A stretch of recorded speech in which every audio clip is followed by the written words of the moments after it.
لله نحمده ونستعينه ونستغفره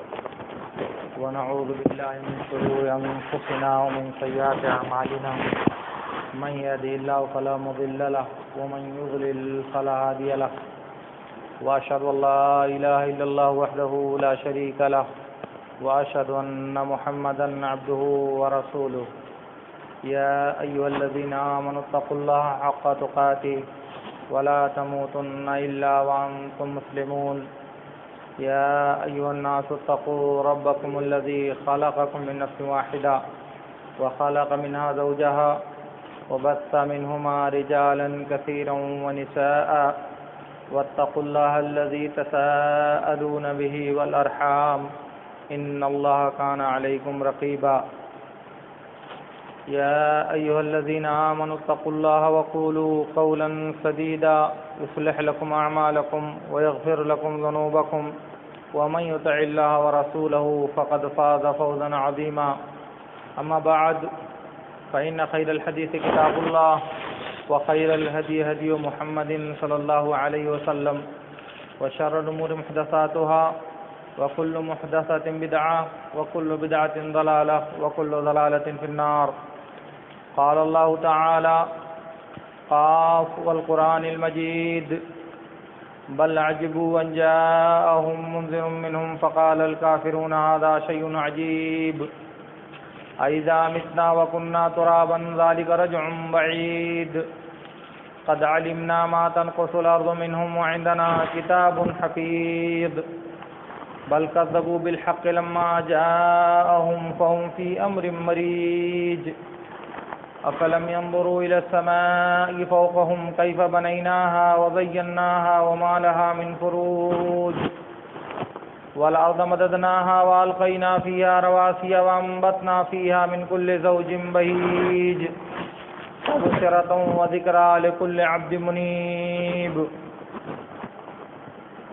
وقال الله تعالى في موضع آخر لقد من الله على المؤمنين إذ بعث فيهم رسولا من أنفسهم يتلو عليهم آياته ويزكيهم ويعلمهم الكتاب والحكمة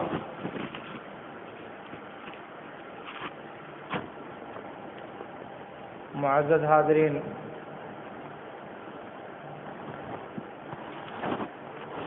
اللہ رب العالمین نے ارشاد فرمایا کہ اللہ تعالیٰ نے مومنوں پر احسان کیا ہے کہ انہی میں سے ایک رسول ان کے درمیان بھیجا، مبعوث کیا، جو انہیں کتاب اور حکمت کی تعلیم دیتا ہے اور ان کا تزکیہ کرتا ہے، انہیں پاک اور صاف کرتا ہے اور اللہ کی آیتیں ان کے اوپر تلاوت کرتا ہے۔ اس آیت کا پہلا جز کہ اللہ رب العالمین نے مومنوں پر احسان کیا ہے، یہ رہتی دنیا تک کے انسانوں کو یہ بات یاد دلانے کے لیے ہے کہ اللہ رب العالمین نے دنیا انسانیت پر جو عظیم احسانات فرمائے ہیں، ان احسانات میں عظیم تر ایک احسان نبی صلی اللہ علیہ وسلم کی بعثت اور آپ کا نبی بنایا جانا ہے۔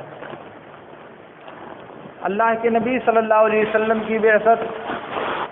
اور آپ کا نبی بنایا جانا ایک ایسی نعمت ہے جس پر پوری دنیا کے باشعور انسانوں کو خوشی ہوتی ہے، ان کے دل میں اس تعلق سے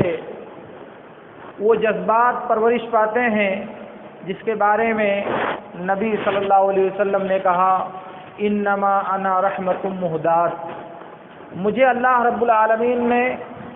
رحمت بنا کر کے بھیجا ہے جسے دنیا کے انسانوں کو اللہ رب العالمین نے ہدیہ دیا ہے۔ دنیا کے انسانوں کے سامنے اللہ کے رسول صلی اللہ علیہ وسلم کی شکل میں یہ ایک رحمت اللہ رب العالمین نے انسانوں کو دیا ہے۔ اسی لیے اللہ رب العالمین نے کہا تھا کہ ہم نے آپ کو ساری کائنات کے لیے سارے عالم کے لیے رحمت بنا کر کے بھیجا ہے۔ وما ارسلناک الا رحمۃ للعالمین، یہ رحمت للعالمین بنا کر کے اللہ رب العالمین نے ہمارے نبی صلی اللہ علیہ وسلم کو بھیجا تھا۔ اس مناسبت سے اس وقت دنیا میں جو صورتحال سمجھ میں آتی ہے، سنائی یا دکھائی دیتی ہے، وہ کسی خاص جگہ اور خاص خطے کی بات نہیں، بلکہ پورے عالم کی بات یہ ہے کہ نبی صلی اللہ علیہ وسلم کی پیدائش کے تعلق سے لوگوں میں بہت عجیب و غریب طرح کا اہتمام اور بہت خود ساختہ اور انسانوں کے بنائے ہوئے انداز کا اظہار مسرت دیکھنے اور سننے میں آتا ہے۔ گویا کہ نبی صلی اللہ علیہ وسلم کی پیدائش کی مناسبت سے میلاد النبی کے نام سے جو جشن، عید، تہوار اور اظہار مسرت کا طریقہ اپنایا جاتا ہے، وہ اسی تناظر میں کہ اللہ کے نبی صلی اللہ علیہ وسلم کی بعثت اور آپ کا رحمت للعالمین ہونا ہمارے اوپر اللہ رب العالمین کی بہت بڑی نعمت ہے۔ اور انسان کو جب خوشی ملتی ہے، تو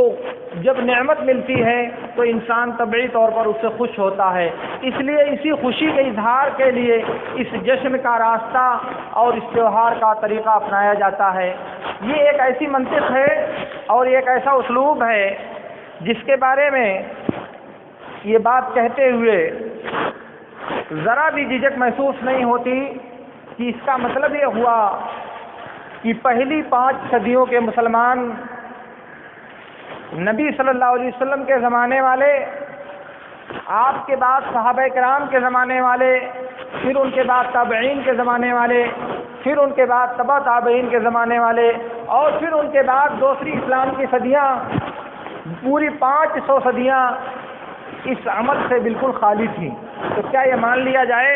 کہ پہلی 5 صدیوں کے مسلمانوں کو نبی صلی اللہ علیہ وسلم کی بعثت پر ذرا بھی خوشی اور ذرا بھی مسرت ان کو نہیں تھی؟ اگر یہی مسرت کی علامت ہے تو مجھے بتائیں کہ نبی صلی اللہ علیہ وسلم نبی بنائے جانے کے بعد 23 سال تک نبی رہے، 23 سال تک اس دنیا میں زندہ رہے، یہ تاریخ آتی رہی۔ پھر اس کے بعد 30 سال تک یعنی 40 ہجری تک خلفائے راشدین کا زمانہ رہا۔ اس کے بعد پھر مختلف زمانے صحابہ اور تابعین کے قائم رہے، مگر کسی نے بھی اس کی ضرورت محسوس نہیں کی، کسی کو بھی نبی صلی اللہ علیہ وسلم سے محبت اور عقیدت نہیں تھی۔ اس لیے کوئی بات کہنے سے پہلے لوگوں کو اپنے بات کا مدعا اور اس کی تاثیر سمجھنی چاہیے، پھر کوئی بات زبان سے ادا کرنی چاہیے۔ اس لیے میں عرض یہ کرنا چاہ رہا ہوں کہ یہ طبعی چیز ہے، انسانی فطرت ہے کہ وہ جب کسی نعمت سے بہرہ ہوتا ہے، اسے جب اللہ کی طرف سے کوئی نوازش ملتی ہے تو طبعی طور سے وہ خوش ہوتا ہے، اس کا دل اپنے آپ کو مسرور محسوس کرتا ہے۔ یہ ایک انسانی طبیعت ہے، لیکن اس خوشی کے اظہار کا طریقہ اپنانا، اس خوشی کا اعلان کرنا، یہ بالکل ایک دوسری چیز ہے، یہ بالکل ایک الگ چیز ہے۔ خوش ہونا طبیعت اور فطرت ہے، مگر اس خوشی کا اعلان کرنا یہ ایک دوسری چیز ہے، جس کے لیے ایک مسلمان انسان کو شریعت کی رہنمائی اور شریعت کی تعلیم کی ضرورت پڑتی ہے۔ ورنہ ہر خوشی کے موقع سے، ہر نعمت کے موقع سے اگر انسان اسی طرح جشن اور تہوار کا رویہ اپنائے تو پورا دین ہمارا تہوار اور جشن بن کر کے رہ جائے گا۔ نعمتوں کا شمار اللہ رب العالمین کہتا ہے وَإِن تَعُدُّوا نِعْمَةَ اللَّهِ لَا تُحْصُوهَا، اللہ کی نعمتوں کو شمار کرو تو گن نہیں سکتے۔ تو جب بھی کوئی نعمت ملے اور انسان اس نعمت کا اظہار اور اعلان کرنے کے لیے سڑکوں، گزرگاہوں، راستوں اور تہوار اور جشن کا سما پیدا کرنے کی کوشش کرے تو آپ بتائیں دنیا میں کیا بچے گا؟ اس لیے یہ فرق سمجھنے کی ضرورت ہے۔ نعمت پر خوش ہونا یہ انسان کی فطرت ہے، مگر اس خوشی کا اظہار کرنا یہ ایک انسانی عمل ہے۔ تو جن جن طریقوں سے شریعت نے ہمیں اعلان کا، اس جشن کے منانے کا طریقہ بتایا ہے، اس طریقے سے اس خوشی کا اظہار کرنا درست ہے۔ لیکن جن جن مواقع پر اللہ رب العالمین نے ہمیں ان چیزوں کی رہنمائی نہیں دی ہے، اپنے طور پر خوشی کے اعلان کا یہ طریقہ اپنانا اسلامی شریعت میں بدعت ہے۔ مثال کے طور پر آدمی اپنی عمر کے 1 سال پورا کرتا تو خوش ہوتا ہے کہ میری عمر کا 1 سال پورا ہو گیا۔ آدمی رشتے ازدواج میں منسلک ہوتا ہے، شادی ہوتی ہے تو خوش ہوتا ہے، لیکن جب جب وہ تاریخ آئے ان تاریخوں میں خوشی کا اظہار کرنے کا اہتمام کیا جائے، یہ ایک بدعت ہے، کیونکہ ان طریقوں سے خوشی کا اظہار کرنے کی تعلیم اللہ اور اس کے رسول نے ہم کو نہیں دی ہے۔ اس لیے ایک بات تو یہ یاد رہنی چاہیے کہ نبی صلی اللہ علیہ وسلم کی بعثت اللہ رب العالمین کا ہمارے اوپر بہت بڑا احسان اور اس کی سب سے بڑی نعمت ہے ہمارے لیے۔ اس لیے اس نعمت کا جو شکر ہے، اس نعمت کو اپنانے کا جو شرعی طریقہ ہے وہ ہے نبی صلی اللہ علیہ وسلم کی سیرت اور آپ کے اسوہ حسنہ کو اپنانے کا، نہ کہ آپ کی سیرت کے برخلاف راستوں، گزرگاہوں، گلیوں، چوراہوں اور سڑکوں پر بھیڑ اکٹھا کر کے بے ہنگم طریقے سے اظہار محبت کرنے کا یہ اسلامی طریقہ نہیں ہے۔ ایک بات اور غور کریں، صحیح مسلم کی روایت میں ہے اللہ کے رسول صلی اللہ علیہ وسلم سے سوموار کے دن روزہ رکھنے کے بارے میں پوچھا گیا تو آپ نے کہا ذاک یوم ولدت فیہ وفیہ انزل علی، سوموار کا دن وہ ہے جس دن کی میری پیدائش ہوئی ہے اور یہی وہ دن ہے جس دن مجھے نبی بنایا گیا ہے، یہی وہ دن ہے جس دن مجھ پر وحی کا نزول شروع ہوا۔ اب ایسی صورت میں سوموار کا دن نبی صلی اللہ علیہ وسلم کی پیدائش کا دن ہے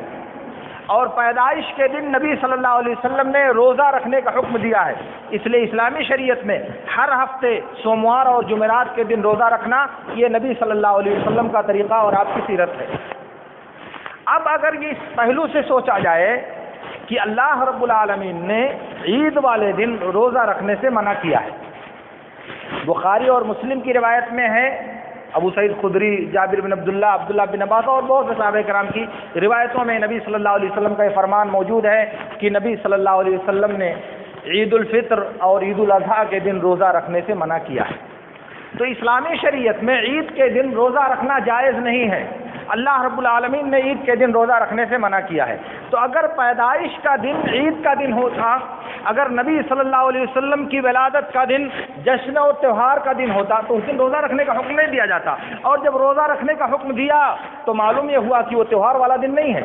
وہ عید والا دن نہیں ہے، وہ جشن والا دن نہیں ہے، کیونکہ اگر وہ جشن والا دن ہوتا تو جشن والے دن اللہ رب العالمین نے روزہ رکھنے سے منع کیا۔ یہ بات بھی انسانوں کو کبھی کبھی اپنے دماغ میں بیٹھانے کی کوشش کرنی چاہیے۔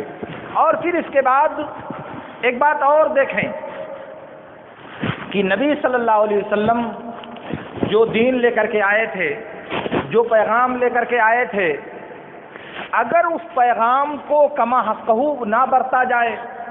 اگر اس پیغام کو اس کی حقیقی شکل میں اپنی زندگی میں نافذ نہ کیا جائے تو پھر نبی کے دین لانے اور شریعت لانے کا مقصد کیا ہوگا؟ اگر اسلامی شریعت کا وجود ہماری زندگی میں نہیں پایا جاتا، نبی صلی اللہ علیہ وسلم کے طریقے پر اپنی زندگی کو ڈھالنے کی کوشش نہیں پائی جاتی تو پھر یہ پورا جو واویلا اور جو ہنگامہ اس کا کیا حاصل ہوگا؟ نبی صلی اللہ علیہ وسلم کو اللہ تعالیٰ نے دنیا میں بھیجا تھا، لقد کان لکم فی رسول اللہ اسوۃ حسنہ لمن کان یرجو اللہ والیوم الآخر وذکر اللہ کثیرا۔ نبی کی زندگی ہمارے لیے بہترین اسوہ، بہترین نمونہ ہے۔ اب ایسی صورت میں جب نبی کی زندگی ہمارے لیے نمونہ ہے اور ہم آپ کی شریعت کو پر عمل کرنے کے ذمہ دار بنائے گئے ہیں اللہ کی طرف سے، اگر ہم نے آپ کی شریعت پر عمل نہیں کیا اور آپ کے اسوہ حسنہ کو مکمل تسلیم نہیں کیا اور دوسری سمتوں اور دوسری جگہوں سے ہم نے اپنا دین اور اپنا عمل اور اپنی عبادت حاصل کرنے کی کوشش کی، تو آپ بتائیے کہ جو اسوہ حسنہ، جو پیروی کرنے کا حکم دیا گیا ہے، وہ حکم کیسے پورا ہوگا؟ میرے عرض کرنے کا مطلب یہ ہے کہ جشن منانا، خوشی کا اظہار کرنا اور لوگوں کو اکٹھا ہونے کی دعوت دینا یہ ہمارا اپنا اختیار کیا ہوا طریقہ، ہمارا اپنا پسند کیا ہوا منہج ہے، نہ اللہ نے اسے سکھایا اور نہ نبی نے سکھایا۔ اب اگر ہم ایسے طریقے پر اللہ کو خوش کرنا چاہتے ہیں جو طریقہ اس نے نہیں بتایا، تو آپ بتائیں کہ نبی صلی اللہ علیہ وسلم کی اسوہ حسنہ کو مکمل ماننے کا جو عقیدہ اور جو ایمان ہونا چاہیے وہ پورا ہوا؟ ظاہر ہے کہ نہیں پورا ہوا۔ اس لیے اس کو بھی کبھی کبھی غور کرنا چاہیے کہ ہمارے اس عمل کے ذریعہ نبی صلی اللہ علیہ وسلم کے اسوہ حسنہ کی جو کاملیت اور جامعیت ہے وہ پوری ہوتی ہے یا اس پر کچھ زد پڑتی ہے۔ اور اسی کے ساتھ ایک پہلو پر اور غور کرنا چاہیے کہ نبی صلی اللہ علیہ وسلم نے اپنی زندگی میں وفات سے پہلے ہماری اسلامی شریعت کو مکمل کر دیا تھا، دین اسلام پورا ہو چکا تھا، اور اس تکمیل کے وقت اس جشن کا، اس عید میلاد کا کوئی وجود نہیں تھا۔ اب اگر 6 اور 5ویں صدی ہجری میں ملک مظفر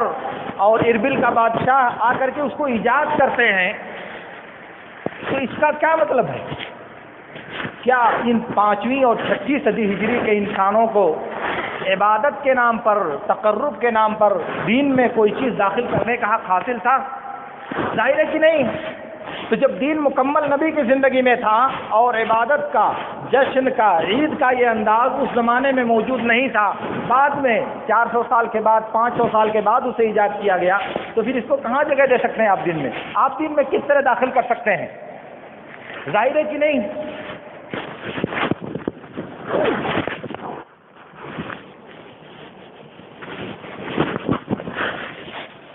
محترم حضرات،